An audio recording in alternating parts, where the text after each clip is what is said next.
Good morning. I feel like I'm at the stadium now. We'll probably split it and take a video. Let me say that again. Good morning. Good morning. Oh, wow. That feels great. That feels great. Feels great Saturday morning. Looks like the sun is peeking out. It's November 12th in Cleveland and there's no snow. Let's give it a hand for that. That's always a good thing. Always a good thing. Welcome to this year's Students of Promise, Big Brothers, Big Sisters collaboration of our Parent Workshop. This is just one of our many activities, not only with our students and our young scholars, but our community, parents, stakeholders, that we want to come together and engage you on different levels, provide information, share resources, celebrate our young people, our scholars. So there's a lot we're going to pack in today, and hopefully you'll leave here better served than when you came. And without further ado, basically because of time and scheduling, I would be remiss if I did not introduce one of our great leaders and administrators and educators in Mr. Donald Jolly, the superintendent of Warrensville Heights High School. So gracious to allow us to host. Isn't this a beautiful school, beautiful facility? You know, you hear a lot of things about, you got some $50 million buildings across the state, across the city, but Warrensville is holding its own, and as you look around, this is a great facility, great environment for learning, and they have a great leader, Mr. Jolly. So just he would begin the morning by some words of send-off. Good morning. Well, I'll be real brief. I'd just like to give Mr. Ivory a round of applause for all this hard work. Outstanding hard work. And I go a long way back with Mr. Ivory. Back in the Cleveland Metropolitan School District, we worked together for years, and just the benefit of this program and how it affects our students and allow them to reach their dreams, the exposure that they provide our young people is just tremendous. And I was just very thankful to have the opportunity to be here and for us to be very supportive of the program and the outstanding benefits it provides us. So on behalf of the Warrensville Heights Board of Education, I thank you very much for being here, and we look forward to a great experience today. Thank you. Samantha. So good morning, everyone. My comments too will be brief, as I know we have an exciting day planned. On behalf of Big Brothers, Big Sisters of Greater Cleveland, my role is Vice President of Programs, so I work a lot with the linkage coordinator, so I just want to commend them on all the work that they do to help us with our youth in the school as well. Just a little bit about Big Brothers, Big Sisters. Hopefully our national brand speaks to what we do here locally, but we provide one-to-one mentoring. We have school-based programs, and we also have community-based programs. We're excited to partner with Students of Promise. Definitely value the mission of the work when we talk about closing the gap for our youth, whether that's the achievement gap, the attitude gap. There are so many things that, you know, we're all looking for the best interests of our youth. So on behalf of Big Brothers, Big Sisters of Greater Cleveland, thank you. We value your time here today. We're ready to pour into you, so just have an open mind and a heart. Thank you. All right. Like I say, we have a variety of community partners in the room, stakeholders. We're going to get into that because we can actually spend the whole workshop on sharing information with our partners. But you will have an opportunity, partners, at lunchtime, that you'll be able to go more in depth about your organization and your services and your resources and how we can, you know, wrap ourselves around our various communities. So that opportunity we have lunch, and hopefully you'll be here throughout lunch. And you're also welcome to visit the facilitation and facilitator's room as we do the workshop. So not just as the resource tables, please join in some of the workshops as well and become engaged. Mr. Edward DJ Fatty Banks is such a valuable asset, not to just to this community as a program, but so much impact throughout Northeast Ohio. And he and his team will actually be the facilitators for this workshop. So please give a huge Cleveland, Warrensville, Maple, Garfield applause for Edward Banks. We need some music or something to wake up. Should I make them do like a group activity right now? Learn? Okay, we're not gonna do that. We're running a little behind. Show of hands of how many parents I have here, because we might change up a few things. That's going to go through the workshops.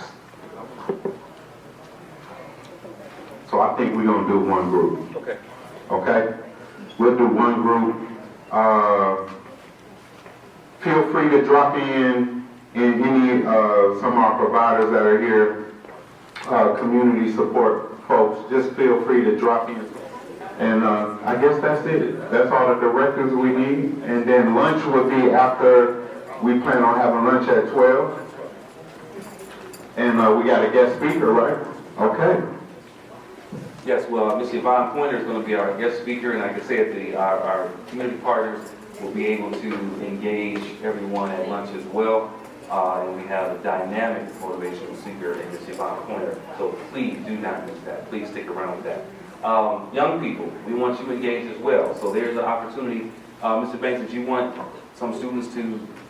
Well, How about and mine is on cyber. Okay, cyberbullying, right. Not necessarily, and it might not just be, it's just cyber in general. Okay, okay. So, our rooms are not that big, I think. So students You know problems... what, I think I just want to have a conversation with the adults. How y'all doing, how y'all doing? So look, my name is Edward Banks, Mom named me that a long time ago. And then it turned to DJ Fatty Banks.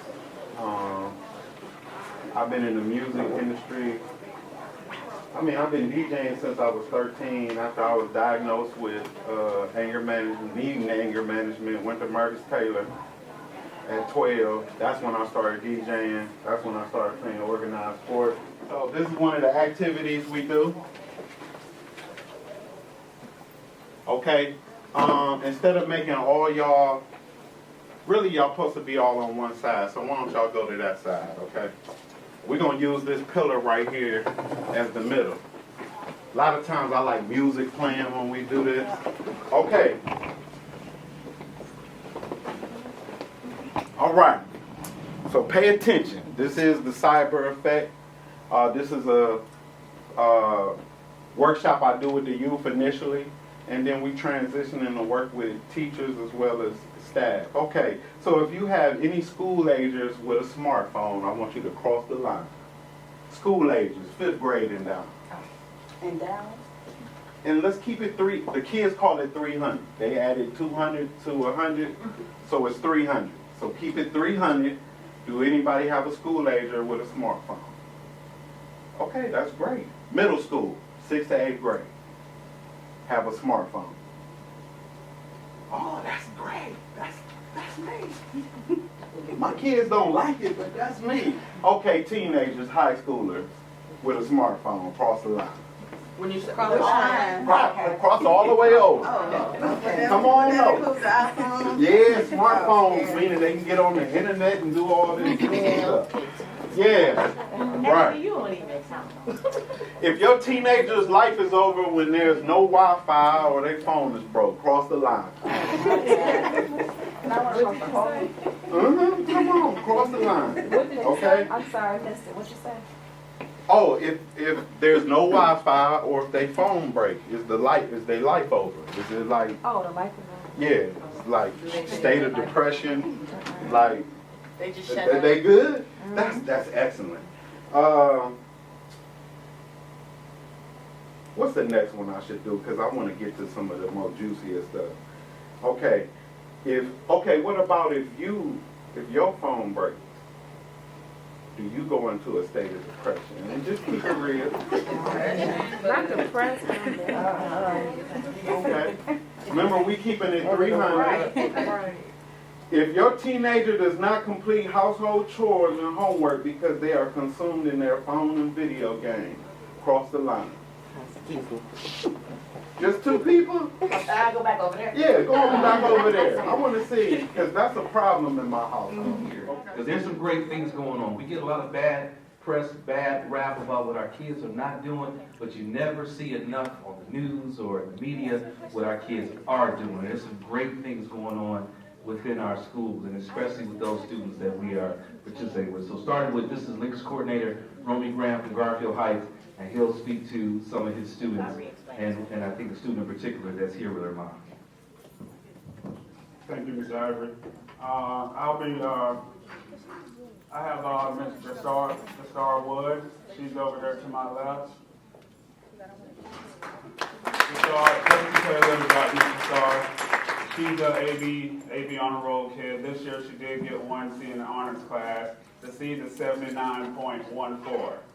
So she was upset about that, saying the 79.29 or whatever, I get an 80. But she's taking honors class, and after high school, she want to go off to college and study medicine. So give her a hand.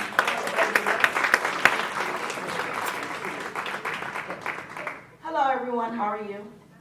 My name is at Warrensville Heights High School. I have to say I'm extremely excited about my babies. I had 27 students who made either honor roll or merit roll for the first quarter. Okay, so I did have quite a bit of students leave already, but I'm gonna name off those who are still here. So, for honor roll with a 4.3, Elena Price. For honor roll with a 4.1, I believe he left, it was Marvin Trotter. For honor roll with a 4.2, Ashley Johnson. Yes! With honor roll with a 4.1, Miracle Brooks. Yes. Honor roll with a 3.9, Demisha Williams. Yes. Merit roll, I have Chanel Benford with a 3.1. Yes. Edmund Walker with a 3.0. Yes. Mark Hodge with a 3.4. Yes. Dana Brown with a 3.1. Yes. Alexis Williams with a 3.3. And Deanna Moulton with a 3.3 as well. Yes.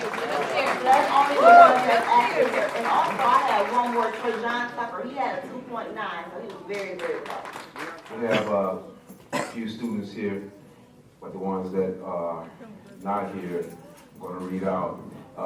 Real quick, we had 11 that made merit roll for student department this quarter.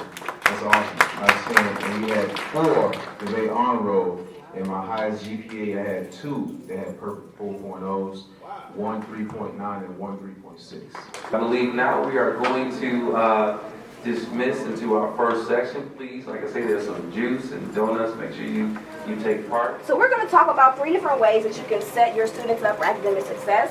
The first one we're going to talk about is technology. The second one is connecting with teachers. And then the third one is treats. We'll get into what that means. I saw this look like treats. Wait a minute, they're not dogs or puppies or anything. What you mean treats? But we'll go a little bit more into what that means. So the first one, technology. Yeah, you can go to the next slide. So when we talk about getting connected and getting plugged in, how many of you all know what all of these social media sites are? Can anybody name all 4? Facebook, Twitter, Instagram, Snapchat. There we go. All right. I like this group of parents. Is there anybody that does not know what these are? No. Does everyone know what each of their use is and what they can do? Yes. Yes. So you know on Facebook, you can post pictures, you can make posts, you can do instant messaging. Twitter, you all know what just the little tweets are. Instagram, pictures and video, but you also can message on Instagram as well. And then Snapchat is kind of the videos that erase eventually. In 24 hours. In 24 hours, there you go. So knowing what your child is doing on social media is so important for setting them up for academic success. Can anybody tell me why? How is that tied to the academic success? Go ahead. Many of our students are spending so much more time on technology than they are investing in their own future. Absolutely. Go ahead.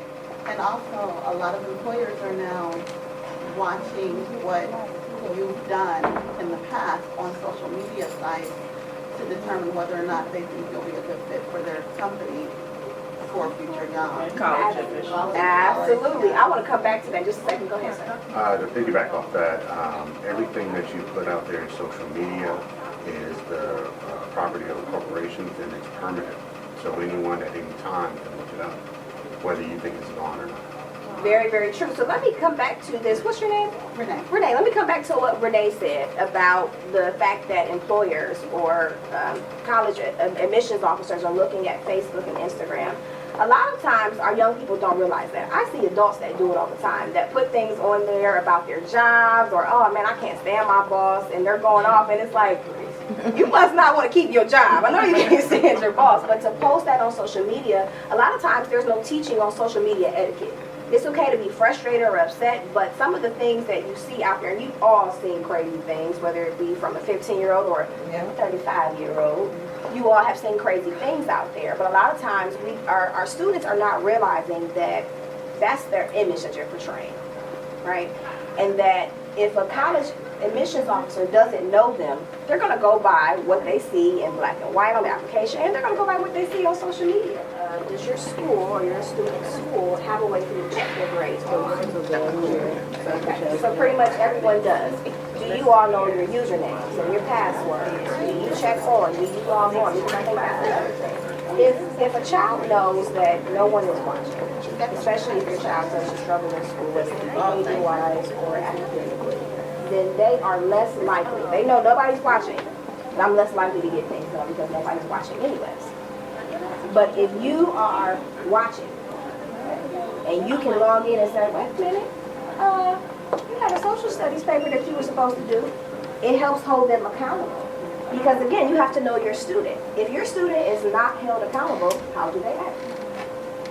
But if your student is someone that can hold themselves accountable without you having to say anything to them, that's great. But a lot of kids are not. And again, because they are kids. They're kids, and there's a lot of things going on. There's a lot of distractions, a lot of excitement, especially once you get to that middle school level. They're thinking about the social aspect of things. And so I'm amazed at how many parents don't know how to log into the online system and don't know how to check. And if you don't, I would say call the school, hurry, fast, go set an appointment, talk to the guidance counselor, learn how to navigate these things because these tools are there for your advantage. And they're there for you to set your student up for success. It's also there too for you to set some boundaries because Ray Ray shouldn't be gone for the weekend over his friend's house if Ray Ray has a paper that's due on Monday. Because Ray Ray's probably not going over his friend's house to do his paper. And so if you're able to kind of see that, you can kind of help them before they get into some of those pitfalls. You can kind of help them before they fall too far behind. Because again, it's frustrating if you're all the way at the end of the quarter and now you see they have an F. Versus if you saw that in the middle or towards the beginning, you could have helped them at least get that F to a D. But when they come home, if the only contact that you have with their grades and their work is a report card, we got some work to do. Because at the time they get the report card, now what can you do about it? That grade is there. Let me present two sides of that coin. I do think that teachers should be more active as far as calling and reaching out or even sending an email. I think the other thing that kind of prevents some teachers from being able to do that is class size. So if you have 30 plus kids, a lot of our schools are overcrowded, and you have 30 plus kids in your class, sometimes it's hard to keep up with each of them and to know, okay, this person's failing, or this person, especially if they're quiet. That was an experience that we had with one of my daughters. She was failing, but she didn't have any behavior problems. So we never got a call. We never knew because she didn't act out. She wasn't loud. She, wasn't starting fights or anything. She was quiet, but she didn't understand. And so sometimes, again, just as someone who's worked in the schools and seen some of what goes on in the class, a lot of times the teacher is focused on discipline. A lot of times the teacher is focused on behavior or just trying to get through a lesson. And so to kind of take those extra steps to make sure they're contacting each student's parents is kind of difficult for one person to do. So I see both sides at the same time. As a parent who was not contacted when her child was failing, I saw that frustration as well. So I think that there's both. I think there's responsibility on the parent as well as responsibility on the teacher. And so whether you check in online using apps or whether you check in by calling or coming up to the school, and the same thing with the teachers, because I think the teachers can make a little more effort. One of the things that I teach parents that have children that have behavior problems, and this can work even if your child doesn't have a behavior problem, is that anytime that you want them to do something, you want to reward them with something, first you have to find out what it is that they want, what matters to them. Because a lot of times as parents, we might think, that they're concerned about social media, and like you said, your son didn't even care. He didn't want one until he was almost an adult. And so the things that we might think that they want to be rewarded with are not things that they care about. The other thing too, so you have it's called a reinforcement survey schedule. There's a list of different rewards. Oftentimes, we do a lot of things for our kids that really are privileges. They're not necessities. So when you cook their favorite meal, that's a privilege. When they're allowed to watch TV, that's a privilege. When you buy little snacks and all the little food and stuff that they like, that's a privilege. And so what you can do is using those things that matter most to them, and there's a list of a variety of different things, and use those things as rewards. And there might be things that you're already doing. But now you're like, wait a minute, I don't have to do this. I don't have to buy you name brand clothes. I don't have to buy you Jordans and Nikes and Hirachis and whatever else and Kyrie's and LeBron's. But if you want that, then you're gonna get this work done. And the thing about it is, again, some of these things you're already doing. Some of these things you don't have to spend money on. And so if you look at coming up with a list of what you, standards basically, rules, what you require of your child for the school year, this is another way. So you can sit them down with you have multiple children all at the table at the beginning of the school year and say, okay, this is what I would like to see. This is what I expect of you. Almost like again preparing them for a job. When they get a job, they have a list. They have a handbook of what the expectations are. This is the standard. This is the expectation if you're going to work here. As a student, your job is to go to school. But with that, there's a list of expectations. So the first activity that I have is a plate. So this activity is called What's on Your Plate. So actually, I did it earlier, and you're literally going to draw and divide and show how big of stress that one component is. So I have money. That's the biggest for me. I'm starting out to work on my own, and I also worry, like, do I need to just go find a job and work for somebody else? So that's always on my mind. And then I have 2 boys. He likes Jordans and the Uggs and all that. There's also work, make sure he can still fit in with everybody else without being stressed about it. So I put children, that's kind of small, even though that is a big stressor, just making sure they're okay in school. You can draw symbols, you can draw words. I put bills, things like light, water, stuff like that. A car, home, being self-employed, so stuff like that is for me. So you guys can take a few minutes, fill out your plate, and kind of, we're going to share. Well, if you want to share, you don't have to share, but if you want to share, but you're going to kind of show with the spaces and the symbols, what are your stresses or your main stresses. Got a couple markers over here. Give you guys a few more minutes. Yes. I would like for you guys to share. I have so many of them. And it's just hard. It's hard trying to make sure everybody has what they need from me, from my husband, as far as their emotional well-being, the support they need for school, extracurriculars, all of that. It's a lot. And I always feel like my job, even though I only work part-time, I feel like it takes away a lot of the time that I could be spending with my kids. And my parents are getting older, and they rely on me for a lot of things that I never used to have to do, like taking to doctor's appointments, and that takes away a lot more of my time. But they did it for me, so I feel like I have to do it for them and my parents. And then me, because there was no time for me. So I'm constantly stressing myself out trying to do for other people that I don't take care of myself. And of course, money for kids, 2 kids in college. Everybody needs new shoes. Everybody grows out of their pants. You know, just the constant and keeping up the house. And so yeah. Plan. So I have index cards, and this is going to be based on us identifying healthy and unhealthy ways that we deal with stress. So for every person, I want you guys to think of 3 different ways. Some of those you're probably going to have the same if you can think of other things. 3. So we need 3. 3, yeah. Okay. They're already separated. Yep. I want you guys to come up with 3 ways.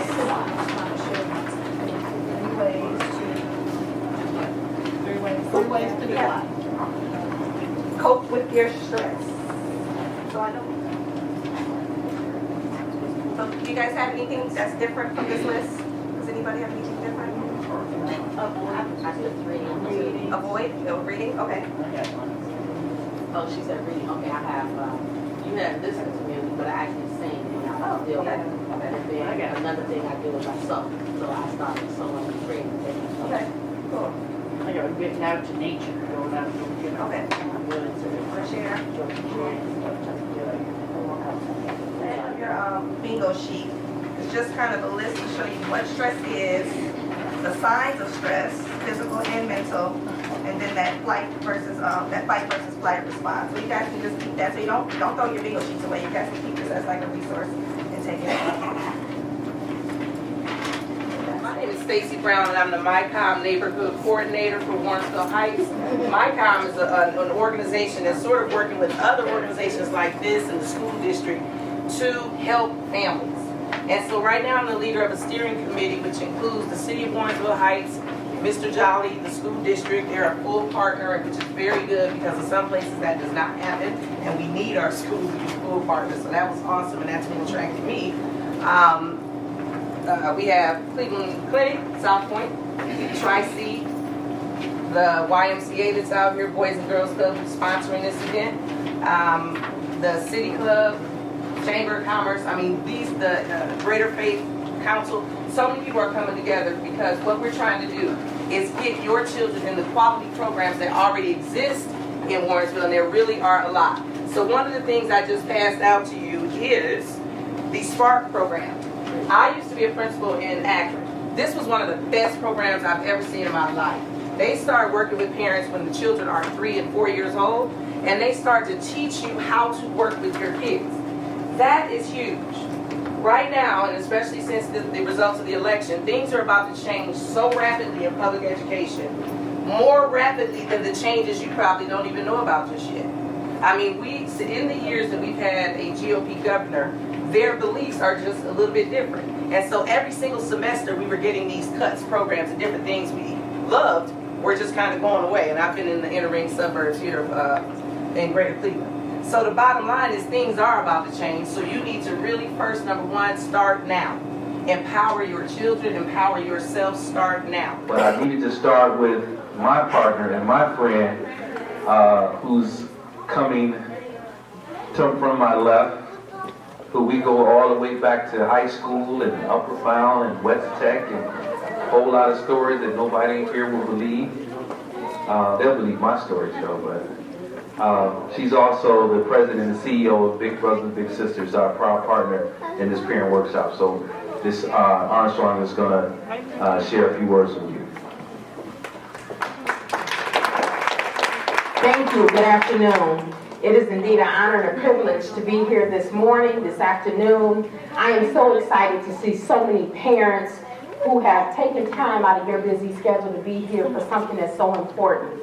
As Bob mentioned, we grew up together and we know what it's like to be able to go through some struggles and then having some successes. But we also know that having the awareness of knowing what's going on with our children, what can we do better as parents, what can we do to help our children succeed in life is just as important, which means our parents are definitely important when it comes to family engagement. We wouldn't be here if it wasn't for you. We wouldn't be here doing the work that we do if it wasn't for our parents and our youth. We want to see all of our young people succeed. And at Big Brothers Big Sisters of Greater Cleveland, our mission is to work with children who are facing adversity, being able to help make sure that each one of them get a mentor to help inspire and motivate them to achieve the goals that they've set for themselves. I don't want to take up too much time, but Bob has allowed me to also introduce another person that's here today representing our young people. She is my daughter, and I'm very proud of her. She's the president of the NAACP Youth Council, and she's here today to talk a little bit about the importance of our young people getting involved with that council.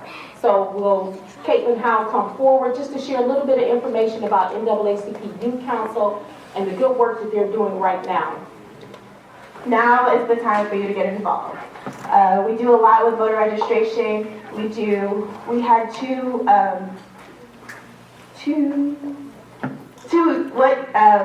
police brutality forums on what youth should do when being stopped by the police, which is something that we see police brutality being like a widespread all over our country, and a lot of youth don't know what to do when interacting with law enforcement. The goal of the NAACP is to ensure the rights for all people.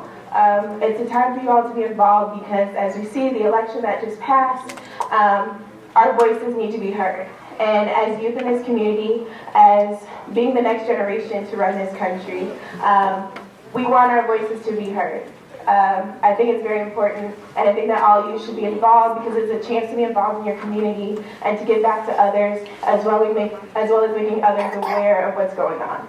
So, thank you. Here, but I would like to bring forward one of the elected officials. He's the vice president of the school board, good friend, and like I say, we're just so proud and blessed to be able to have Warrensville as a host for this event. It took a lot to coordinate and make this happen, but it took a leadership in the district that would allow us on a Saturday to make this happen. So a few words from your school board, a member, Mr. Layford.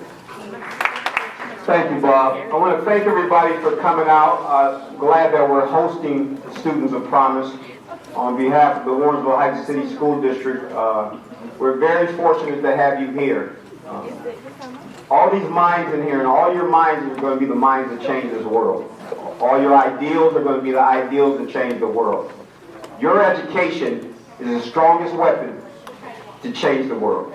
So I want all you guys to get all that you can get out of this program because it's a great program. Bob's been with the district for several years now, and we appreciate him. But I want to thank all the parents for allowing your students to be in this program. And Warrensville Heights City Schools is always welcome to the Students of Promise. So enjoy and get your education. Thank you. Good afternoon, everyone. I promise I won't be longer than a minute. My name is Mercedes Carr with United Healthcare Community Plan. We are one of the managed care plans for the state of Ohio, and what that means, we're one of your Medicaid options. For those of you who may qualify for Medicaid, right now it's open enrollment period and it does end November 31st. So hopefully you all stop by my table and grab some information. To the students here, congratulations on what you're doing. This is awesome. Some of you may not like it at the moment. I was an upper bound, hated it while I was there, but now that I'm an adult, I'm so thankful for programs like this. It really changes your life, and you're taking a step forward to making a major difference in what you do. So, I have 11 tickets to the zoo. I have 11 family tickets to the zoo. How many parents do we have in here? Oh, perfect. Okay, so for all the parents, I'm going to give each of you guys from United Healthcare 3 tickets to the zoo. The weather is nice right now in Cleveland, so I think we have one more week. If so, if you have time to go to the zoo, please do. I'm going to give this mic back, and please keep your hands up so that I can give this to you, okay? My name is Samira. I am a real estate agent and investor with Dream Team Realty. And I have a vendor table just set up, just giving information in regards to properties for rent, how to own your home, different down payment programs available, as well as Frederick Care. Certainly a part of us rebuilding our community is investing back into it. So however I can be a resource to make that happen, please let me know. Thank you. Thank you very much. Go to Cypress. Hello everybody, how you guys doing? Good. Oh, well, he gonna do it for us.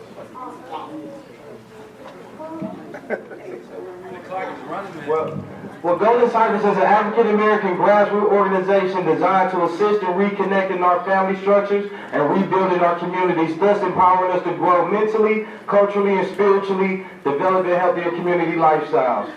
Good afternoon, everyone. My name is Howard Fleckley. I'm here with my associate, Elaine Stone. She'll raise her hand in the back. We have a table here. We represent Primerica.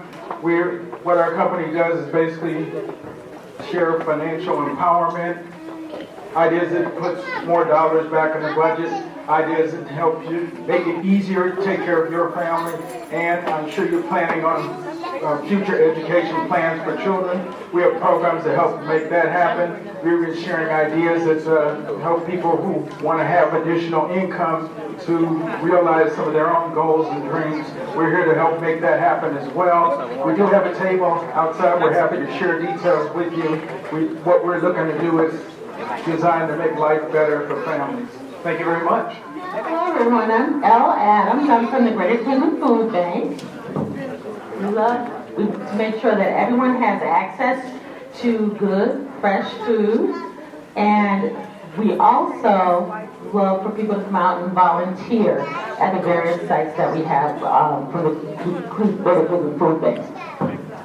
We are also able to help people apply or reapply for their SNAP benefits. And one thing that people didn't know is that you can also purchase seeds for your garden with SNAP benefits. So if anyone is interested in applying or reapplying for the food stamps or learning about the other opportunities and resources we have, please stop by the table. Thanks. Hello, good afternoon. I'm Jane Wood, and this is G. McElwright. G. McElwright. We're both from Ohio Guidestone. Jean is our MyCom coordinator. And yay! I know there's a few folks here from MyCom, so Jean does a wonderful job on the west side with MyCom. Ohio Guidestone is just a large agency that does mental health. We do out-of-home placement, foster care, education, work and training. Please stop by the table. We have lots of resources as far as fact sheets go. Call anybody and you can maybe get some support and help, whatever you might need. But we appreciate it. We work with Bob and the Summer Bridge program, so students are promised during the 4 weeks in the summer, and it's wonderful. We provide some social emotional groups with our staff. Thank you, Bob. Thank you, thank you. Anybody left? Okay, I'm about to go off script for a second. I've been known to do that before we bring up our keynote speaker, because we have someone here in the audience that has a very unique gift, skill, and opportunity that a lot of people don't know, especially some of our young women. We have one of the few sheet metal workers, journey person in the city of Cleveland, African American, maybe I think the only one. And she's like upset right now.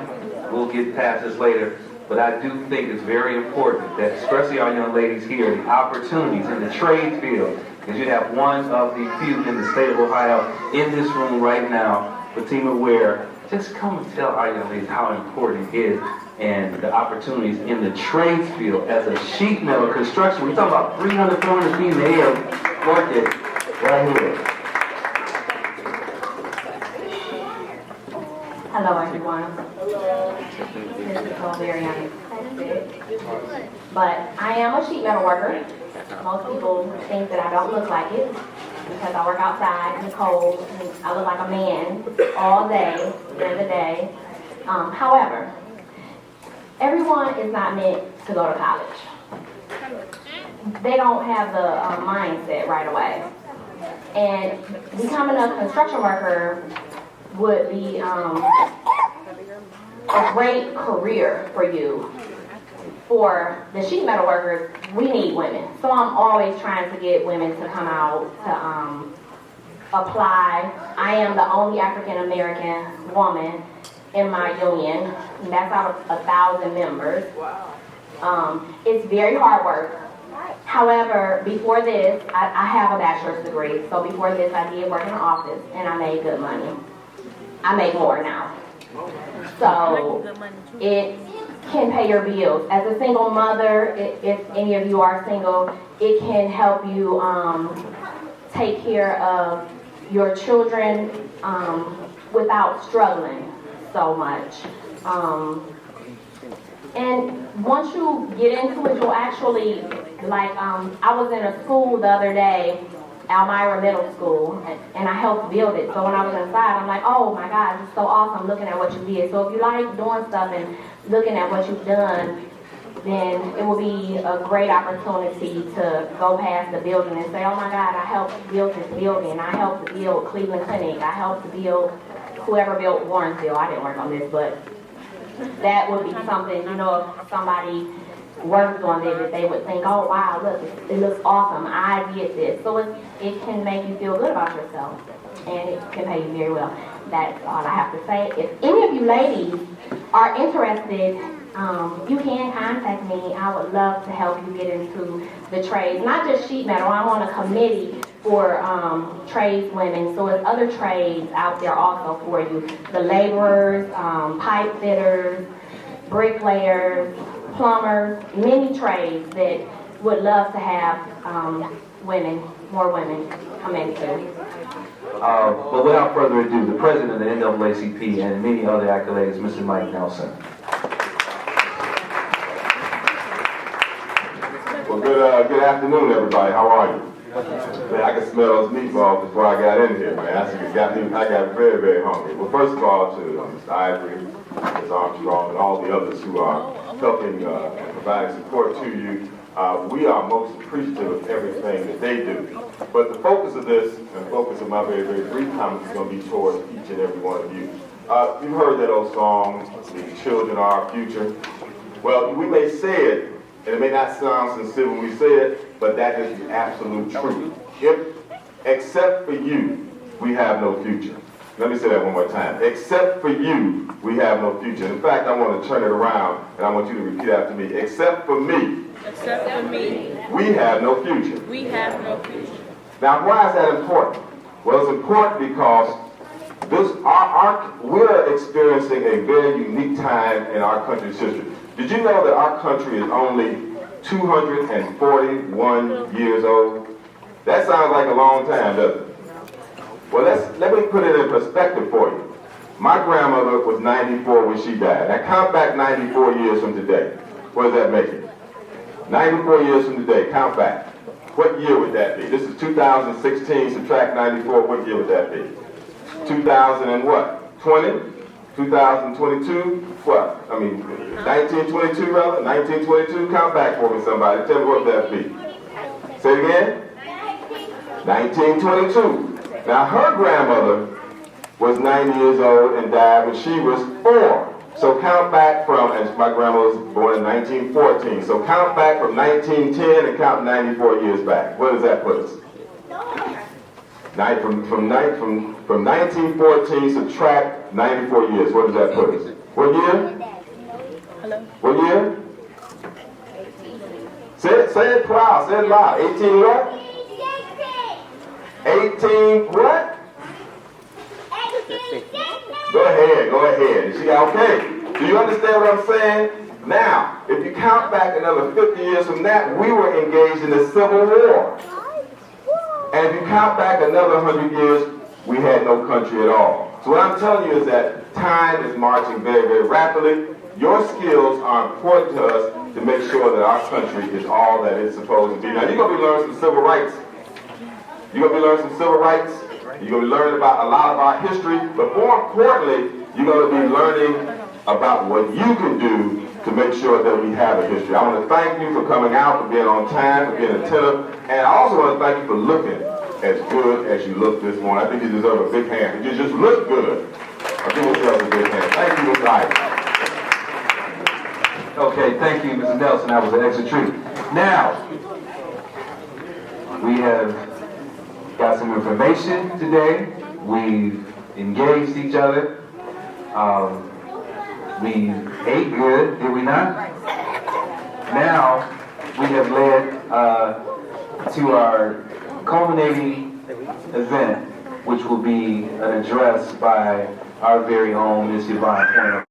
I'm certainly honored to be here on today. I appreciate this privilege to stand in front of you and the students of Promise. And I came to tell you a story. When Bob invited me to come, I'm sure you didn't come here today to hear about no 14-year-old girl that was raped and murdered. No. You came to get your education and to eat some chicken and meatballs. Right? That's all the reason you're here. But then he didn't ease me in on y'all to give you a message of hope. So let me just start by saying this. Y'all leaving me? Y'all coming back? Okay, because I missed you. When I was head Michael Nelson, I was 16 years old when I got pregnant. I'm just going to tell the truth. I was hard-headed, disobedient, went from a straight-A student to pregnant and dropping out. What happened? I didn't pay attention along the way. I used to dream about going to college and pledging, okay? I had all these ideas in my mind what I was going to do. But the problem was it was 10 kids in my house. And the only thing my mother could tell me was sit down and shut up. I was like, Mama, can I ask you a question? Sit down and shut up. So who would listen to me? The people in the streets. And they weren't telling me the things that were instrumental. I used to tell the little kids in my neighborhood that one day I was going to grow up and I was going to go to Alaska and I was going to travel the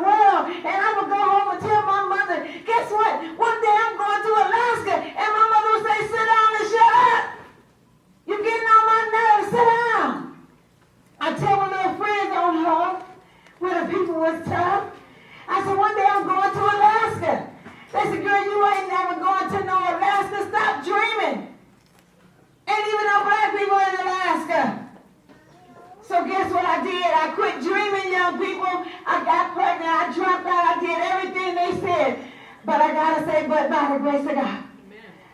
One time my life came back around, and one of the first things I did was got on a plane and I flew to Alaska, baby. And guess what I saw? Black people. So I came here to tell you that there is black folks in Alaska. Ain't got nothing to do with what y'all wanted to hear, but it's the truth. I lived there 2 years. So it's black people, that's right. You was one of them. Let me tell you, Bob Ivory. So when I got pregnant at 16, I was determined I was going to be a better mother. When my daughter had a question, I was going to respond. I was going to guide her through life. Yes, she was not going to fall prey. How was I to know after all of the effort that I put into her, that when she was walking to school to receive a perfect attendance award, she loved learning and loved life, that somebody was going to murder her? So even though it's been all those years, what makes me still come and talk to you today is because you have something, Gloria Pointer, that was her name. You got something she don't have. You have life. And you can go to Alaska with it. You can do whatever you want to do as long as you keep breathing. She don't have breath no more. She's probably back in the dust by now. But you beautiful young people can do whatever. I used to want to see the Leaning Tower of Peace. Can you imagine a little girl like me having all these dreams and no promise program like this to affirm its possibilities? And I would say to my mother, what does the Leaning Tower of Pisa look like? My mother would say, sit down and shut up, girl. Stop asking me so many questions. My little friend said, you're not going to ever get to see no Leaning Tower of Pisa. Ain't even no black people in Italy. But what you think I did? When I got enough plane fare, I flew to Barcelona, Spain. Got off the plane and got on the ship, and I cruised around till I got to Pisa. And let me tell you, I walked around that corner, Bob, and there it was leaning just like in the book. I said, my God, there it is. Don't mean nothing to nobody but me. As long as there's life, there is hope.